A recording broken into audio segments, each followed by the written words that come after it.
મૃત્યુ પામ્યા છે એમની ઓળખ થઈ શકે એ માટે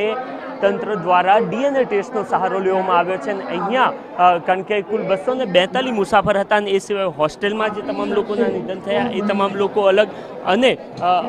એ સિવાય પણ અનેક લોકો આ દુર્ઘટનામાંનો ભોગ બન્યા હોવાની બાબતો સામે આવી રહી છે ત્યારે એ લોકોની યોગ્ય રીતના ઓળખ થઈ શકે એ માટે DNA ટેસ્ટ કરવામાં આવી રહ્યા છે બેન કે જેમના દ્વારા DNA ટેસ્ટ આપવામાં આવ્યો છે એમની સાથે વાતચીત કરી મેડમ DNA ટેસ્ટ આપના દ્વારા આપવામાં આવ્યો છે આપના કોણ સ્વજન હતું અને શું કઈ સૂચના આપને મળી મારા મોટા બાપાની દીકરી છે મારી બેન કઝિન ઓકે ઓકે તો શું કઈ તમને અત્યારે હાલ તમે ટેસ્ટ પણ આપ્યો છે ટેસ્ટ કોઈ હવે આપવાનો છે ટેસ્ટ હવે આપવાનો છે ઓકે શું કઈ સૂચના આપવામાં આવી છે અહીંયાથી તમને સૂચના શું કઈ આપવામાં આવી છે કશી જ આપી નથી હાલ તો હવે કે ઓળખ થઈ જશે આનાથી ઓળખ સરળતાથી થઈ જશે આપણી હા હા એટલે મને હાલ તો કંઈ સમાચાર નથી કે શું થયું છે એ જ ખબર નથી બરાબર પ્લેનમાં બેઠા મેસેજ આવ્યો મને 7:42 પછી મને કોઈ સમાચાર નથી તો આ એ તમામ લોકો કે જેઓ પોતાના સ્વજનને શોધવા માટે અહીંયા પહોંચ્યા છે અને સીધી રીતના એમની ઓળખ થઈ શકે એમ નથી કારણ કે એમના જે બોડી છે એ ખૂબ જ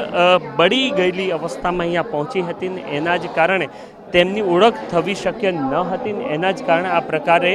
DNAનો સહારો લેવામાં આવ્યો છે અને DNA થકી બંનેના જે બ્લડ સેમ્પલ છે એને મેચ કરવામાં આવશે અને એ મેચ કર્યા બાદ આગામી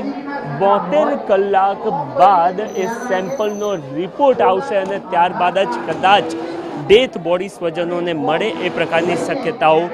જોવાઈ રહી છે કારણ કે આ સમગ્ર પ્રક્રિયામાં જેમના બ્લડ સેમ્પલ લેવામાં આવ્યા છે એ આ સિવાય ડેથ બોડીના જે સેમ્પલ છે એ બંનેને મેચ કરવામાં આવશે અને એ સેમ્પલ મેચ થયા બાદ એ નક્કી થશે કે કયા સ્વજનની આ ડેથ બોડી છે એટલે એ લાંબો સમય માગી લેશે મેડિકલ